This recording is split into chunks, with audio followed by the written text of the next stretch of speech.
If you haven't done so yet, please subscribe to the channel. And if you're enjoying these stories, there's a link below to buy me a cup of coffee. This is the Chassidic Story Project with Barak Hullman, podcasting from Jerusalem, Israel. This podcast is sponsored by listeners just like you. To become a supporter of this podcast, please go to HassidicStory.com. HASIDIC story.com. You'll never know. You'll never know. You'll never know. You'll never know. Shalom Aleichem, my sweetest friends. What a pleasure to be recording stories again this week. So this week I have two stories for you. But before I begin, I want to dedicate this podcast episode to the continued success of our soldiers in battle wherever they are. The returning of all the captives safe, healthy, whole, complete, and alive, B'ezrat Hashem. The refuah shlema, the full recovery of everyone who's been injured or who is ill. The comforting of those that lost loved ones, and the continued unity of the Jewish people here in the land of Israel and all around the world. Many years ago, in the time of the Baal Shem Tov, there was a wealthy Jew who lived in Ukraine, and he and his wife had been married for many years. They gave a great deal of tzedakah, helped Jews left and right, but they had never been blessed with a child. And this wealthy Jew had been to the Baal Shem Tov many times, asking for a blessing for a child, but the Baal Shem Tov was not able to give it to him. However, this Jew did not give up, and he continued going year after year to the Baal Shem Tov. And one year he comes to the Rebbe, and the Baal Shem Tov says to him, I see in heaven that there is an opening for blessing you with a son. However, there's one condition. And the wealthy Jew said, Rebbe, whatever you say, I'm willing to fulfill. The Baal Shem Tov said, until the boy reaches the age of 4, he may not touch the ground, ever. He can sleep on a bed, can sit on a chair, but he can't walk around. Someone will have to hold him until his 4th birthday. So for a wealthy Jew, that wasn't a problem. He would hire an entire staff of workers whose whole job was just to make sure that his son never touched the ground. And so he agreed. The Baal Shem Tov gave him the blessing, and within less than a year, his wife gave birth to a boy. The Baal Shem Tov was the sandak. They did the bris in the shul of the Baal Shem Tov in Mezhibuz. And the Baal Shem Tov reminded the husband and wife of his condition that the boy never touched the ground until his 4th birthday. And so when he was a baby, it wasn't a problem. But when he wanted to start crawling, they would only let him crawl on a bed or some platform. And then as he got bigger, he started walking, and they would let him walk around on furniture, but they would never let him touch the ground. And of course, being a boy, he was very frustrated, and he would kick and scream, and he would say, put me down, I want to walk like everyone else. And the parents tried to calm him down, but he was very persistent. Nonetheless, between the parents and the staff, the boy's feet did not touch the ground. And now, several years had passed, and the Baal Shem Tov left this world. But the wealthy Jew reminded the staff and his wife that the Baal Shem Tov had told us, our son's feet are never to touch the ground until he's 4 years old. And those instructions were holy as far as everyone was concerned. And so, it was one day away from the boy's 4th birthday. And the family was getting ready to have a huge feast and party to celebrate that the boy could finally be put down. And the guests began to arrive. And the food was coming in. And the child's mother was busy preparing this huge party. And one of the workers that was holding the child in her arms smiled as the boy was kicking and screaming, saying, let me down. I want to walk like everyone else. I want to be put on the ground. Let me down. And one of the guests, who was a very wealthy Jew himself, he says to the maidservant, put him down. He'll be fine. Nothing's going to happen. And the child's mother wasn't there to stop the servant from putting her son down. And so she put the child down on the ground, and in an instant, he vanished, as if the whole earth had opened up and swallowed him whole. And the servant ran to the mother and said, I don't know what happened. I put down the boy for 1 second and he disappeared. And she said, you did what? For 4 years we didn't let him touch the ground. For 4 years. And now, hours before his birthday, you put him on the ground? Of course, the maidservant pointed to the wealthy guest and said, he told me I could do it. And the mother goes to her husband and says, what are we going to do now? Now, between the time that the Heilig Baal Shem Tov passed away and a successor was chosen, the Baal Shem Tov's daughter, Rebbetzin Edel, she was in a sense the replacement Rebbe, which for some listeners might be a surprise. But yes, the Rebbetzin Edel was on the level that she could answer halachic questions and spiritual questions. And the Baal Shem Tov had basically made her his closest assistant. And so he had told her before he passed away, for every pressing matter, she was to come to his grave, to his kever in Mezhibuz, and tell him what was going on. And so when she heard about the boy disappearing, she went to the grave of her father and told him what happened. And she fell into a deep meditation. She closed her eyes, and for a few seconds she wasn't even in this world. And when she opened them, she had the answer from her father, from the world to come. She went back to the father, and she said, I spoke with my father, the Heilig Baal Shem Tov, and he said you are to undertake a 12-month period of exile. You're going to leave everything behind, even your talis and tefillin, and wherever you spend the day, you can't stay overnight. You will need to beg for food. You will need to ask for shelter. You will need to borrow someone else's talis and tefillin every day, except for Shabbos, of course. And everywhere you go, you are to retell the entire story to everyone you meet, even if you meet the same person several times a day. You're going to tell them the story again and again and again, as if you'd never met that person before. And each day you're going to say, today is day 1 of my exile. Today is day 2 of my exile. Today is 1 month. Today is 1 month and 1 day until the entire 12 months are over. So, of course, the father agreed to everything. All he wanted was for his son to come back home. And he began walking from place to place without anything. And every time he would meet someone, he would begin telling the whole story about his son, that the Baal Shem Tov gave a blessing for a child, that he gave the condition that he should never touch the ground, that he was put on the ground and he disappeared, and now I'm in exile, and today is day 1 of my exile. And people would meet him, and he would literally go from one person to the next and tell the same story again and again. And people thought he had lost his mind. And they would laugh at him, but the father didn't mind. He had total faith in the Rebbe. If the Baal Shem Tov said to do this, it was going to work, and he wasn't going to give up until he got his son. 11 months after his exile began, the father reached a village, and he came to the home of an old woman, and he says, Shalom Aleichem. He tells the whole story, the Baal Shem Tov, his son disappearing. And the old woman, upon hearing the story, she said she knows where his son is. And his eyes opened wide, and said, please, I've been traveling for so long looking for my son. Please tell me what you know. She said there's a local baron, very, very wealthy, and he had no children. And he was told by doctors that there was no hope of him and his wife ever having children. And so he brought in sorcerers. And they told the baron that they could produce for him a son, an heir. So he paid them a lot of money. And around 11 months ago, a rumor was going around that the sorcerers had actually conjured up a child for the baron. A boy that sounds just like your son. As a matter of fact, I'm sure that it is your son. And so the father said, what do I do? How do I get my son back? So the old woman said that first, go to the baron's courtyard and make sure that we're talking really about your son. And if so, I'll give you some advice on how to get him back. So he went to the baron's palace, to his castle, and he gets to the front gate, and the guards see him and say, what do you want? He starts telling his story, and he tells the story to every guard and every person that's standing there, and they all thought he lost his mind, and the guards send him away. And the next day he comes back and he tells his story just like he said it before, and he tells it to all the guards, and they start laughing. But he didn't mind, because he knew that his son was there in the palace. And so one day, after returning again and again and again, one of the guards says, come, I'll let you in, and you'll tell me if it's your son.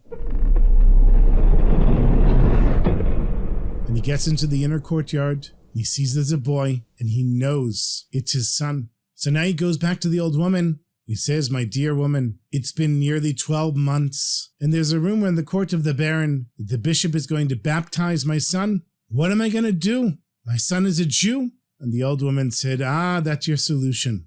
I heard that this bishop is a very good man, and you're going to ask him to get your son back. And so the woman described the bishop and how he would come to town in a carriage drawn by 8 white horses, and the route that he would take. And as the bishop arrived, the father was so desperate to stop the carriage, he laid down across the highway. The horses, of course, stopped.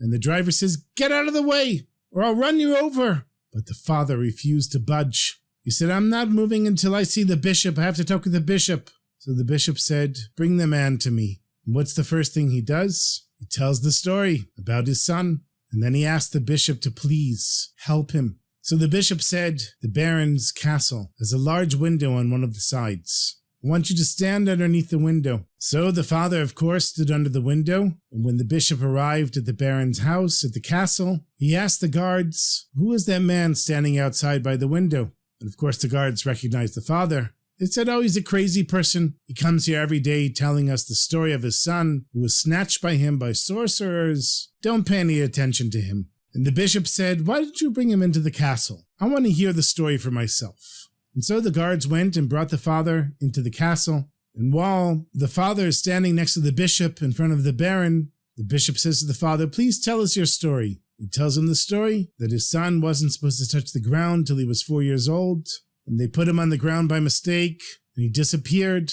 And he's been looking for him for 12 months. And this is for sure his son. And please, give me back my son. And the bishop turns to the baron, and he says, "This is not your son. Why would you want to raise a Jewish child? It's better to adopt one of your own, a Christian, and raise him. Why don't you return the child to his father? Please, I'll find you many fine young boys to adopt as your own son." But the baron wasn't convinced, because the boy had been with him for an entire year, and the boy called him father, and the boy assumed the role of the son. So the bishop said, "Okay." Tells the baron, "Your Highness, please stand over there." He tells the poor, raggedy Jewish father, "You go stand over there." And then he takes the boy and puts him exactly in between the baron and the father. And the bishop asked the child, "Would you rather have as a father the great, wealthy, and powerful baron who you've known for the last year, with all of the riches and wealth that he can provide for you? Or do you want to be the son of this poor, dirty, disgusting Jew?" And so the child was silent. He didn't know how to answer. So the bishop asked him again, "Do you want the baron as your father, or this poor Jew as your father?"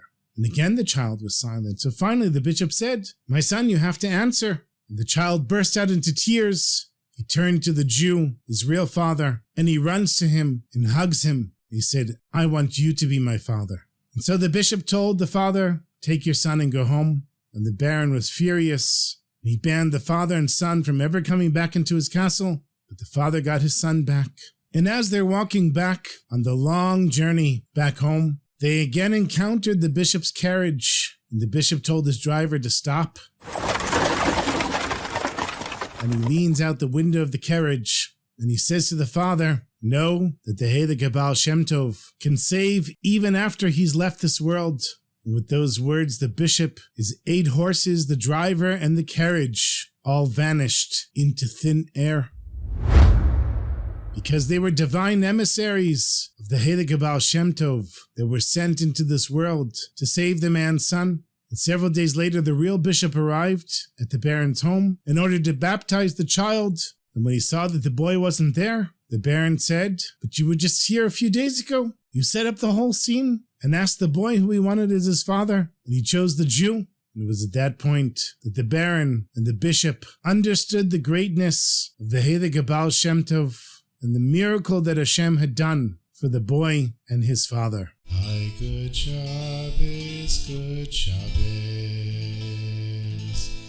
good Shabbos.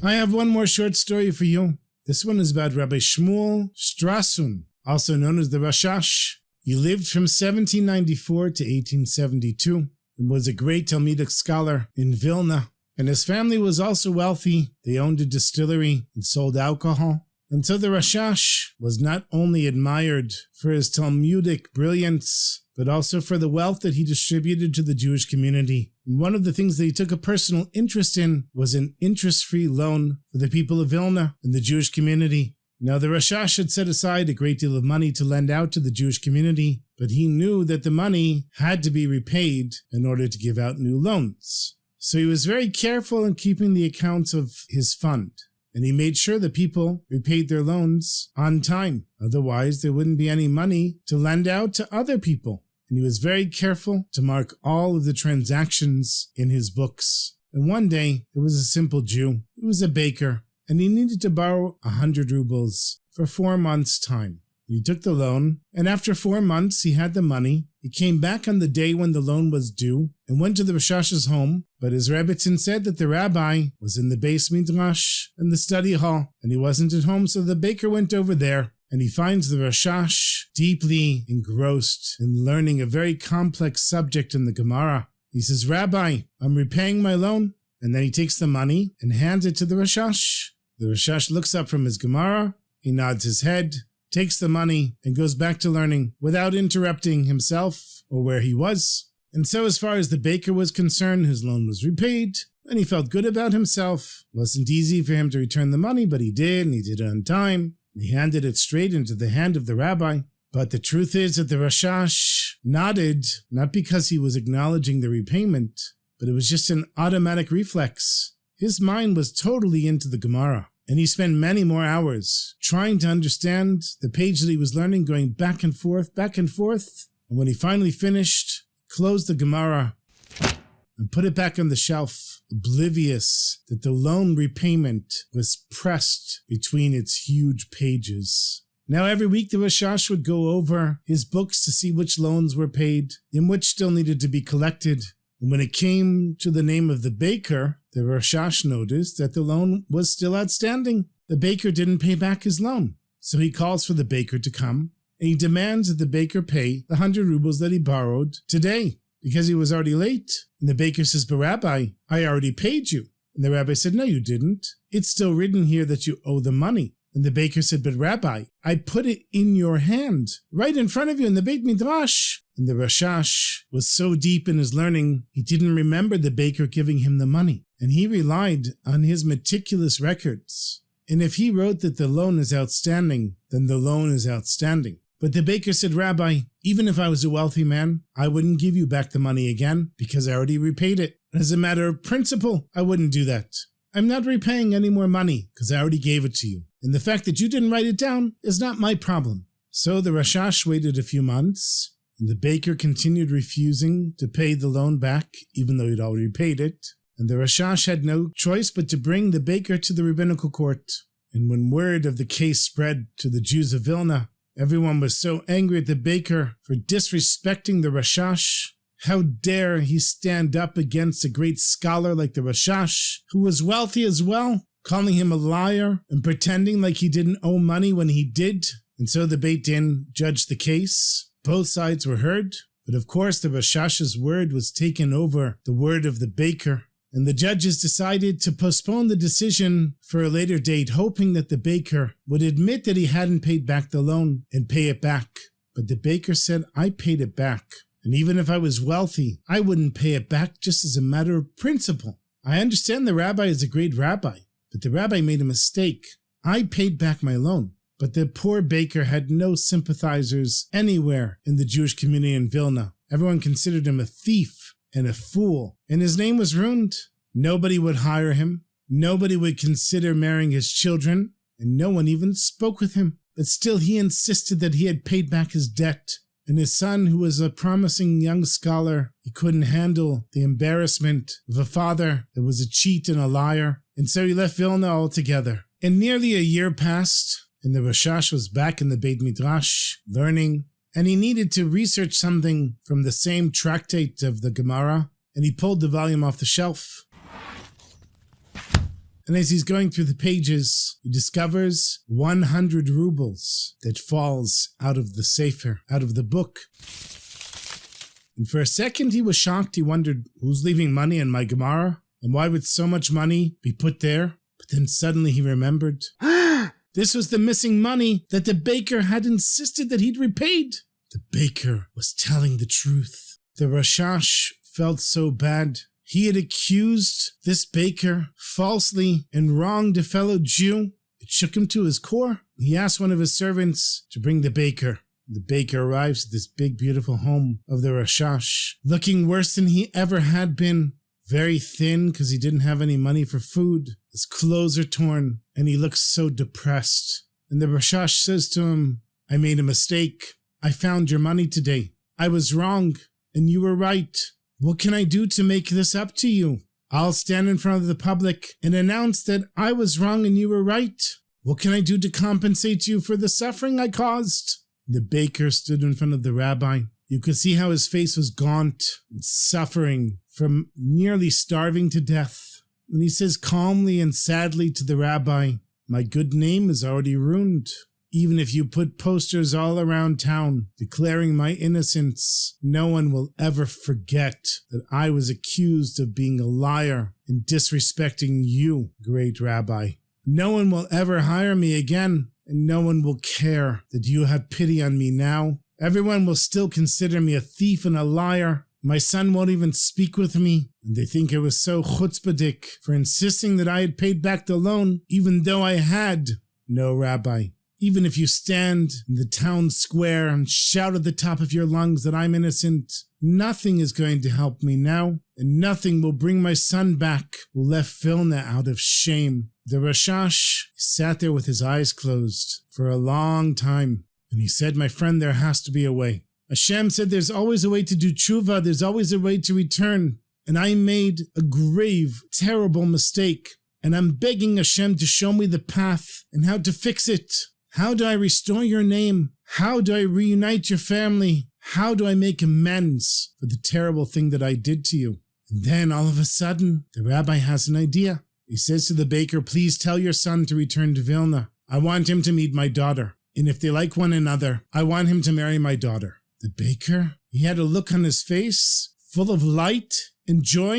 And he said, but Rabbi, you want my son as your son-in-law? And he said, yes. That will certainly restore your good name. And apparently, that's the tikkun that I need to do. The baker had never in his wildest dreams imagined that his son would marry the daughter of the Rashash. But he went and he brought his son, and the two of them met one another. And not only did they like one another, they liked the story of their fathers as well. A few days later, the couple got engaged, and within a month they got married. And all of the finest members of the Jewish community in Vilna came to the wedding. The Rashash paid for everything. He also set up a bakery for the baker, and he gave the hechsher for the bakery so that everyone would know that they could eat there and trust the baker. And the Jewish community of Vilna could not stop talking about the amazing turn of events. And under the chuppah, the Rashash said, clearly it was decreed from the birth of the baker's son that he was meant to marry my daughter. And the only way that shidduch could have happened was through the amazing unfolding of events that everybody here knows happened. It can only have come about through the mistake of the loan. And those, my sweetest friends, are the amazing ways of a Kadosh Baruch Hu and how he runs this world in a hidden, revealed way.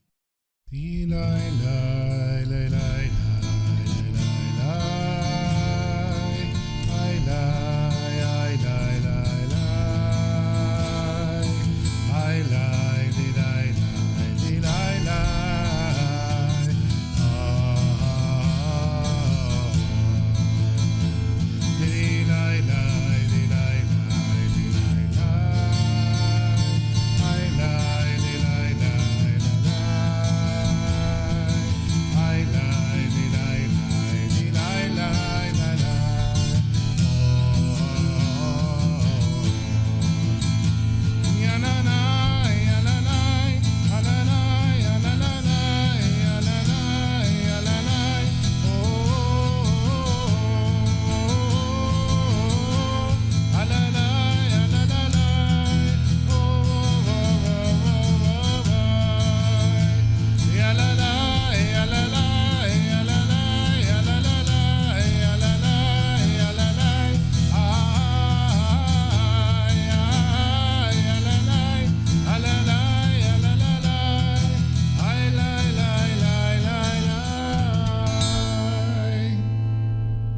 Thank you so much for listening, my sweetest friends, as always. And thank you for being part of this podcast. Those that send in financial contributions and those that share the stories and retell the stories and stop me on the street and tell me I listen to the podcast and leave me comments on YouTube and Spotify and send me messages. Thank you, everyone. I really appreciate it. I hope you enjoyed the stories this week. And I look forward to more stories next week, B'ezrat Hashem. In the meantime, have a good week and have a good Shabbos. And until next week, sei gesund. Take care of yourselves.